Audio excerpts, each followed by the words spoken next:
Bonjour, bonsoir bien-aimés dans le Seigneur. La vie chrétienne n'aime pas la pression. La vie chrétienne va au-delà des réalités de la foi. La vie chrétienne est une blessure, mais sa cicatrice est éternelle. Jésus-Christ de Nazareth, c'est ça qui est doux. Le début sucré, le milieu amer, mais la fin glorieuse. Bien-aimés dans le Seigneur, laisse-moi t'annoncer cette bonne nouvelle en ce jour. Pendant que les gens seront en compétition, Dieu sera de ton côté. Car l'épreuve nourrit la foi et la foi nourrit Dieu. Chacun a ses épreuves taillées à sa propre mesure. Bien-aimés, les épreuves viennent en fonction de la foi que Dieu a déjà disposée en chacun.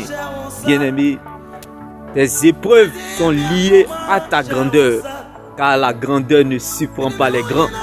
J'ai vu sous le soleil une femme malade au dos courbé dans l'église. Elle est restée pendant 18 ans sans résultat. Elle n'a pas fait de cela son malheur, malgré qu'elle était dans l'obéissance à Dieu. Bien-aimé, parce que cette dame, bien-aimée, pourquoi elle n'est pas sortie frustrée? Pourquoi elle n'avait pas mal pendant ces 18 ans sans résultat? Parce qu'elle patientait aux choses de Dieu, aux choses célestes, aux choses liées à l'obéissance de la parole de Dieu. Alors laisse-moi t'annoncer cette bonne nouvelle par un conseil. Ne patiente jamais pour les choses terrestres. Car la patience des choses terrestres, c'est quand la poule aura des dents. Mais lorsque tu patientes pour les choses liées à l'obéissance de la parole de Dieu, bien-aimé, tu ne sortiras jamais bredouille. Car la Bible pouvait nous le dire, Anne a donné son Samuel à Dieu.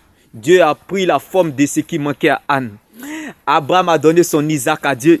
Dieu a pris la forme de ce qui manquait à Abraham. Bien-aimé, laisse-moi t'annoncer cette bonne nouvelle en ce jour. Lorsque tu souffres pour les choses liées à la terre, Dieu est en train de te biper. Lorsque tu souffres pour les choses liées à l'obéissance de la parole de Dieu, Dieu est en train de t'appeler, car Dieu n'appelle pas les qualifiés. Il qualifie ceux qu'il appelle. Dieu ne choisit pas les appeler, mais il appelle ceux qu'il a choisis.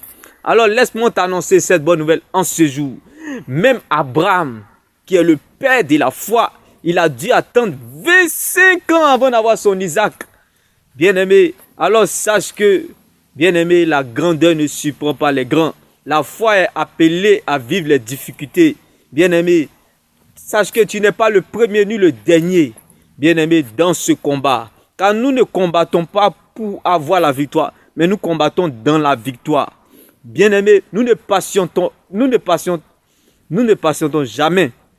On ne patiente pas pour les choses terrestres, mais plutôt pour les choses célestes. C'est pour cela, notre joie ne dépend pas de notre confort. Notre joie ne dépend pas du climat extérieur. Notre joie ne dépend pas de ce qu'on a dans nos poches. Notre joie ne dépend pas de ce qu'on a dans nos mains, mais plutôt de la présence de Dieu dans le coffre de nos cœurs.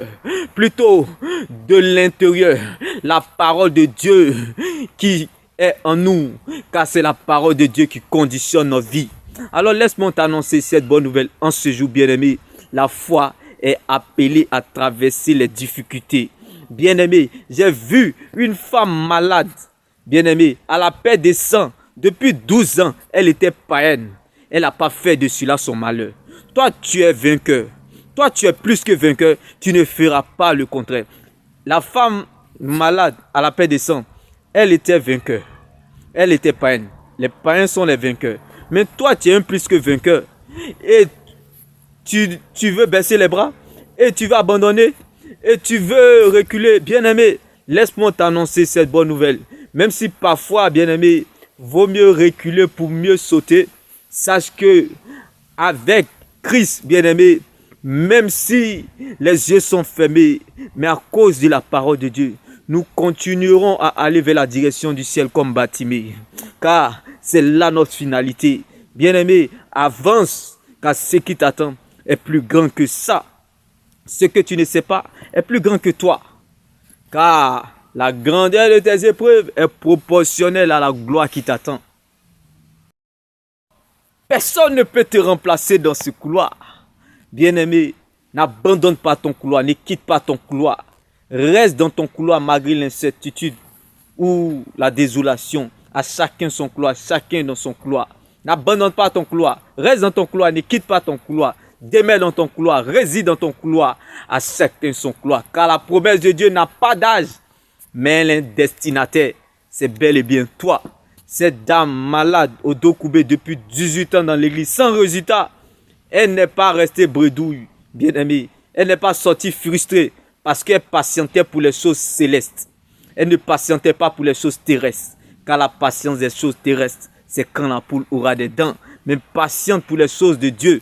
Tu verras que avec les hommes, nous sommes en retard. Mais avec Dieu, bien-aimé, on gagne toujours. Que la joie du Seigneur soit ta force.